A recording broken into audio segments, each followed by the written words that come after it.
नमस्कार। प्रादेशिक समाचार के साथ मैं पूनम किरकेट्टा। पहले मुख्य समाचार। मुख्यमंत्री हेमंत सोरेन आज दिल्ली में पर्यटन नीति 2021 लॉन्च करेंगे। वे निवेशकों, उद्यमियों और स्टेक होल्डर्स के साथ करेंगे बैठक। सर्वोच्च न्यायालय के मुख्य न्यायाधीश एनवी रमणा आज रांची के जुडिशियल अकेडमी में आयोजित कार्यक्रम में हुए शामिल। चांडिल और वंशीधर नगर के अनुमंडलीय कोर्ट का किया ऑनलाइन उद्घाटन। निवर्तमान राष्ट्रपति रामनाथ कोविंद को संसद में आज दी जाएगी विदाई। श्री कोविंद कल राष्ट्र को करेंगे संबोधित। राष्ट्रीय प्रसारण दिवस के अवसर पर आज नई दिल्ली के आकाशवाणी भवन में हो रहा है विशेष कार्यक्रम। और पोर्ट ऑफ स्पेन में कल पहले एक दिवसीय मैच में भारत ने वेस्टइंडीज पर 3 रनों से की रोमांचक जीत दर्ज। और अब समाचार विस्तार से। मुख्यमंत्री हेमंत सोरेन आज दिल्ली में झारखंड पर्यटन नीति 2021 का शुभारंभ करेंगे। इसकी मेजबानी पर्यटन, कला संस्कृति, खेल और युवा मामले विभाग, झारखंड सरकार, federation of Indian chambers of commerce and industries करेगा। नीति के तहत वीकेंड गेटवे के साथ धार्मिक, इको, एडवेंचर, वेलनेस, रूरल और माइनिंग टूरिज्म को बढ़ावा देने पर सरकार का ध्यान केंद्रित होगा। नीति के तहत सरकार का ध्यान पारसनाथ, मधुबन और ईटखोरी को धार्मिक तीर्थ स्थल के रूप में विकसित करने पर है। लातेहार, नेतरहाट, बेतला, चांडिल, दलमा, मिर्चैया, गेतलसूद सर्किट जैसे इको सर्किट का विकास कर राज्य में इको टूरिज्म की अपार संभावनाओं को तलाशा जाएगा। विभिन्न मेलों, त्योहारों, सांस्कृतिक और ग्रामीण पर्यटन को बढ़ावा देकर राज्य की समृद्ध परंपरा और सांस्कृतिक विरासत से पर्यटकों को रूबरू कराने का अवसर देने का प्रयास नीति के माध्यम से किया जाएगा। इस नीति में paragliding, water sports, rock climbing, motor gliding जैसी साहसिक गतिविधियों की श्रृंखला भी शामिल है। नीति का एक अनूठा पहलू खनन पर्यटन को बढ़ावा देना भी है। नीति के तहत चिन्हित सभी लक्ष्यों को प्राप्त करने के लिए सरकार झारखंड पर्यटन विकास निगम के आधुनिकीकरण की योजना बना रही है। इसके अलावा मौजूदा पर्यटक सूचना केंद्रों के उन्नयन पर जोर दिया जाएगा, जो पर्यटकों की सभी जरूरतों को पूरा करेगा। नई पर्यटन नीति निवेशकों को आकर्षित करने के लिए कई प्रोत्साहन और सब्सिडी प्रदान करती है। सिंगल विंडो सिस्टम के माध्यम से लाइसेंस, प्रोत्साहन और सब्सिडी के लिए एक सुव्यवस्थित प्रणाली के साथ पूरी प्रक्रिया परेशानी मुक्त हो जाएगी। नई पर्यटन इकाइयों को सहायता प्रदान करने के लिए उन्हें पूंजी निवेश में प्रोत्साहन मिलेगा। सरकार पर्यटकों को सुरक्षा प्रदान करने के लिए पर्यटक सुरक्षा बल, 24 घंटे की पर्यटक हेल्पलाइन और केंद्रीय नियंत्रण कक्ष की स्थापना सुनिश्चित कर रही है। प्रधानमंत्री नरेंद्र मोदी ने लोगों से हर घर तिरंगा अभियान को मजबूती देने का आह्वान किया है। इस वर्ष देश के आजादी के अमृत महोत्सव के अंतर्गत श्री मोदी ने लोगों से 13 से 15 अगस्त के बीच अपने घरों में तिरंगा फहराने को कहा है। उन्होंने कहा कि इससे राष्ट्रीय ध्वज के प्रति लोगों की भावनाएं और मजबूत होंगी। केंद्रीय संस्कृति और सूचना तथा प्रसारण मंत्रालय की ओर से 22 जुलाई से हर घर तिरंगा कार्यक्रम शुरू किया जा रहा है। आजादी का अमृत महोत्सव के तहत देशवासियों में देशभक्ति की भावना जागृत करने और राष्ट्रीय ध्वज को सम्मान प्रदान करने के उद्देश्य से यह कार्यक्रम शुरू किया जा रहा है। अब हर घर की छत पर शान से फहरेगा तिरंगा। गुनगुनाए जाएंगे नव विकास के गीत। आन बान शान का प्रतीक राष्ट्र ध्वज तिरंगा। आइए आजादी के अमृत महोत्सव के पावन अवसर पर इस स्वाधीनता दिवस हर घर फहराते हैं तिरंगा और लेते हैं भव्य और सशक्त भारत के निर्माण का संकल्प। आइए हर घर फहराएं तिरंगा।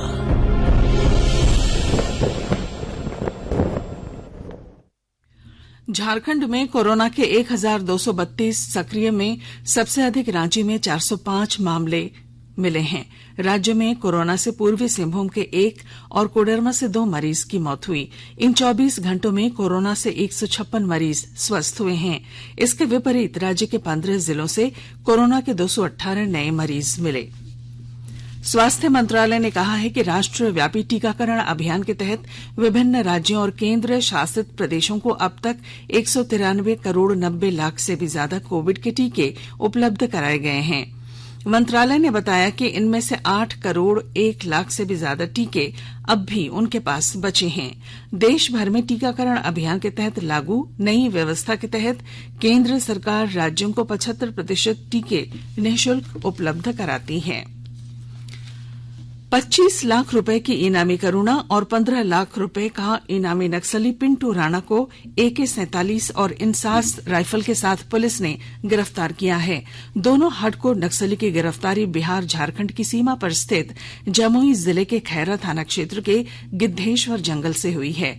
नक्सली के पास से भारी मात्रा में हथियार जिसमें इंसास राइफल, AK-47 और विस्फोटक बरामद किए गए हैं। गोड्डा जिले में सीमावर्ती क्षेत्रों में पुलिस ने मवेशी तस्करों के खिलाफ विशेष अभियान चलाया है। पुलिस ने 7 ट्रकों में लोड करीब 100 मवेशियों को हंसडीहा भागलपुर मुख्य मार्ग पर जब्त किया। राज्य में एक पुलिस ऑफिसर को मवेशी तस्करों द्वारा ट्रक से कुचलकर हत्या किए जाने के बाद गोड्डा पुलिस काफी सक्रिय हो गई है। हिरासत में लिए गए 14 लोगों से पूछताछ की जा रही है। भारत के मुख्य न्यायाधीश NV रमन्ना ने आज रांची में न्यायिक अकादमी में आयोजित एक कार्यक्रम के दौरान सरायकेला खरसावां जिले में चांडिल में उप मंडल न्यायालय और गढ़वा जिले के नगर उंटारी में उप मंडल न्यायालय का उद्घाटन किया। मुख्य न्यायाधीश रमन्ना ने national university of study and research in law द्वारा आयोजित जज का विषय जीवन पर आयोजित व्याख्यान का उद्घाटन किया। उन्होंने झारखंड राज्य विधिक सेवा प्राधिकरण झालसा के प्रोजेक्ट शिशु के तहत कोविड-19 महामारी में माता पिता दोनों को खो चुके बच्चों को छात्रवृत्तियां भी वितरित की। इस अवसर पर झारखंड उच्च न्यायालय के मुख्य न्यायाधीश डॉ रवि रंजन, न्यायमूर्ति अपरेश कुमार सिंह, न्यायमूर्ति S चंद्रशेखर, न्यायमूर्ति सुजीत नारायण प्रसाद भी उपस्थित थे। आकाशवाणी के ताजा तरीन समाचारों के लिए आप हमारी वेबसाइट newsonair.com पर लॉग ऑन कर सकते हैं। ताजा समाचार Twitter handle @AIR News Alerts और Facebook page all India radio news पर भी उपलब्ध हैं। आप प्रादेशिक समाचार एकांश के ट्विटर हैंडल @AIR News _ और फेसबुक, इंस्टाग्राम पेज तथा YouTube channel AIR news Ranchi पर भी हमारे बुलेटिन सुन सकते हैं। प्रादेशिक समाचार आप आकाशवाणी रांची से सुन रहे हैं और अब पेश हैं कोरोना से बचाव के कुछ संदेश। कोविड-19 से बचाव और सुरक्षित रहने के 3 उपाय। मास्क लगाएं, 2 गज दूरी है जरूरी, सुरक्षित दूरी रखें, हाथ और मुंह साफ रखें।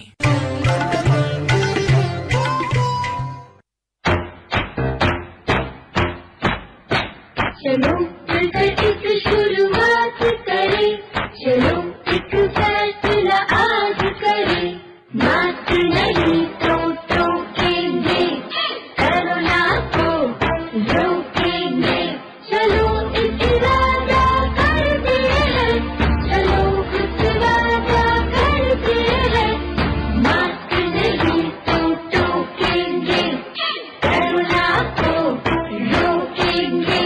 भारत सरकार द्वारा जनहित में जारी। प्रादेशिक समाचार में आपका फिर स्वागत है।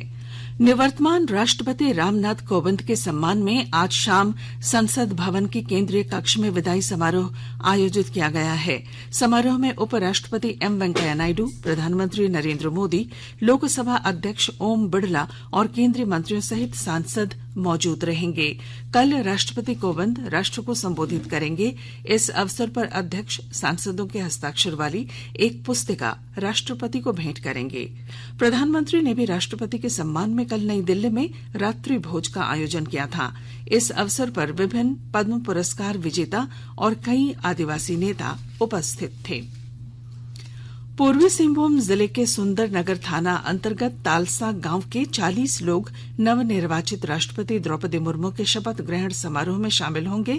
केंद्रीय जनजातीय मंत्रालय की ओर से सुंदरनगर के तालसा गांव के 40 सदस्य नृत्य मंडली को दिल्ली आमंत्रित किया गया है। यह टीम शपथ ग्रहण समारोह में झारखंड की आदिवासी संस्कृति की झांकी प्रस्तुत करेगी। टीम का नेतृत्व पिंटू चकिया कर रहे हैं। महिला और बाल विकास मंत्रालय ने नारी शक्ति पुरस्कार 2022 के लिए आवेदन आमंत्रित किए हैं। इसके लिए सिर्फ आधिकारिक वेबसाइट awards.gov.in पर 1 अक्टूबर तक आवेदन स्वीकार किए जाएंगे। ये पुरस्कार अंतर्राष्ट्रीय महिला दिवस के अवसर पर अगले वर्ष 8 मार्च को प्रदान किए जाएंगे। इसमें महिला सशक्तिकरण और कमजोर तथा अधिकारहीन महिलाओं के लिए काम करने वाली महिलाओं को सम्मानित किया जाएगा। प्रधानमंत्री नरेंद्र मोदी ने आज देश के 2 महान सपूतों लोकमान्य तिलक और चंद्रशेखर आजाद को नमन किया। एक ट्वीट में श्री मोदी ने कहा कि ये 2 महान विभूतियां साहस और राष्ट्रभक्ति का पर्याय बन गई थीं। प्रधानमंत्री ने कुछ वर्ष पहले मन की बात कार्यक्रम के दौरान लोकमान्य तिलक और चंद्रशेखर आजाद के बारे में कही गई बातें भी साझा की। उन्होंने कहा कि बड़े पैमाने पर गणेश उत्सव के आयोजन की शुरुआत लोकमान्य तिलक की स्थायी धरोहर है, जिसने लोगों के बीच सांस्कृतिक चेतना को बढ़ावा दिया। श्री मोदी ने कहा कि अपनी मुंबई यात्रा के दौरान उन्हें एक बार लोकमान्य सेवा संघ जाने का अवसर मिला, जो लोकमान्य तिलक से संबद्ध रहा है। सिमडेगा जिले में अनुसूचित जनजाति के बच्चों को गुणवत्तापूर्ण शिक्षा देने के उद्देश्य से एकलव्य मॉडल विद्यालय का निर्माण कराया जा रहा है। विस्तृत ब्यौरा दे रहे हैं हमारे संवाददाता। अनुसूचित जनजाति के बच्चों को स्तरीय और गुणवत्तापूर्ण शिक्षा देने के उद्देश्य से भारत सरकार की योजना के तहत सिमडेगा जिले के हर प्रखंड में एकलव्य मॉडल आवासीय विद्यालय के निर्माण का कार्य किया जा रहा है। सदर प्रखंड में एकलव्य विद्यालय का निर्माण हो चुका है। जिले के कुल 10 प्रखंडों में से 2 प्रखंडों पाकरटांड और पांचजोर में विद्यालय भवन का निर्माण किया जा रहा है। अन्य 7 प्रखंडों में विद्यालय निर्माण के लिए जमीन की तलाश की जा रही है। बताया गया कि विद्यालय में कक्षा 6 से पढ़ाई होगी और कक्षा 6, 7 और 8 में कुल 175 विद्यार्थियों का नामांकन होगा। उप विकास आयुक्त अरुण वाल्टर सांगा ने कहा कि सभी प्रखंडों में जमीन का चयन कर शीघ्र भवन निर्माण का कार्य शुरू कराया जाएगा। मनोज कुमार सिन्हा, मनु, आकाशवाणी समाचार, सिमडेगा। कोडरमा के बैंक ऑफ इंडिया की झुमरी तिलैया शाखा के बैंक मैनेजर से रंगदारी मांगने और जान से मारने की धमकी देने वाले आरोपी को पुलिस ने गिरफ्तार कर लिया है। मामले में पकड़े गए अभियुक्त के पास से रंगदारी मांगने में इस्तेमाल मोबाइल और सिम कार्ड बरामद कर लिया गया है। देवघर में बाबा बैद्यनाथ को जलार्पण कर वापस लौटने के क्रम में कल शाम कांवरियों से भरी एक पिकअप वैन पलट गई। हादसे में एक कांवरिये की मौत हो गई, जबकि 1 दर्जन से अधिक लोग जख्मी हो गए। जसीडीह थाना क्षेत्र के डिगरिया पहाड़ के पास अचानक चालक के संतुलन खो देने से वाहन पलट गया, जिससे यह हादसा हुआ। आज राष्ट्रीय प्रसारण दिवस है। आकाशवाणी समाचार के प्रधान महानिदेशक एन वेणुधर रेड्डी ने कहा है कि आकाशवाणी की पहुंच अतुलनीय है। उन्होंने श्रोताओं से कार्यक्रमों तक पहुंचने और बेहतर सेवा देने के लिए प्रतिक्रिया देने का अनुरोध किया। 1927 में आज ही के दिन इंडियन ब्रॉडकास्टिंग कंपनी नाम की एक निजी कंपनी ने देश में पहला रेडियो प्रसारण बम्बई केंद्र से शुरू किया था। 8 जून 1936 को इंडियन स्टेट ब्रॉडकास्टिंग सर्विस को ऑल इंडिया रेडियो का नाम दिया गया। 1927 से रेडियो प्रसारण भारत के लोगों के जीवन का महत्वपूर्ण हिस्सा रहा है। आकाशवाणी जन जन को सूचना पहुंचाने, शिक्षा और मनोरंजन प्रदान करने का महत्वपूर्ण कार्य कर रहा है। इसका लक्ष्य है बहुजन हिताय, बहुजन सुखाय। प्रसारण दिवस के अवसर पर नई दिल्ली स्थित आकाशवाणी भवन में विशेष कार्यक्रम आयोजित किया जा रहा है। इसमें सूचना और प्रसारण मंत्री अनुराग सिंह ठाकुर, राज्य मंत्री डॉक्टर एल मुरुगन और सूचना तथा प्रसारण सचिव अपूर्व चंद्र हिस्सा लेंगे। कृषि मंत्री बादल पत्रलेख ने कहा है कि पलामू प्रमंडल सहित राज्य में सुखाड़ की स्थिति से निपटने के लिए सरकार ने तैयारियां शुरू कर दी हैं। कमजोर मानसून को देखते हुए मंत्री बादल पत्रलेख ने कल पलामू प्रमंडल के 3 जिलों का दौरा किया। उन्होंने फसलों के आच्छादन का आकलन किया तो स्थिति चिंताजनक मिली। किसानों को झारखंड राज्य फसल राहत योजना का लाभ दिया जाएगा। इसके तहत फसल में 30 से 50% की क्षति पर 3,000 रूपये प्रति एकड़, अधिकतम 15,000 रूपये और 50% से अधिक के फसल नुकसान पर क्षतिपूर्ति के रूप में 4,000 रूपये प्रति एकड़, अधिकतम 20,000 रूपये का लाभ दिए जाने का प्रावधान किया गया है। क्रिकेट। पोर्ट ऑफ स्पेन में भारत ने वेस्टइंडीज को पहले एक दिवसीय क्रिकेट मैच में 3 रनों से हरा दिया। 309 रन के लक्ष्य का पीछा करते हुए मेजबान टीम ने 6 विकेट पर 305 रन बनाए। युजवेंद्र चहल, मोहम्मद सिराज और शार्दुल ठाकुर ने 2-2 विकेट लिए। इससे पहले भारतीय टीम ने 7 विकेट पर 308 रन बनाए। 3 एकदिवसीय मैचों की श्रृंखला का अगला मैच कल खेला जाएगा। और अब अंत में मुख्य समाचार। मुख्यमंत्री हेमंत सोरेन आज दिल्ली में पर्यटन नीति 2021 लॉन्च करेंगे। निवेशकों, उद्यमियों और स्टेक होल्डर्स के साथ करेंगे बैठक।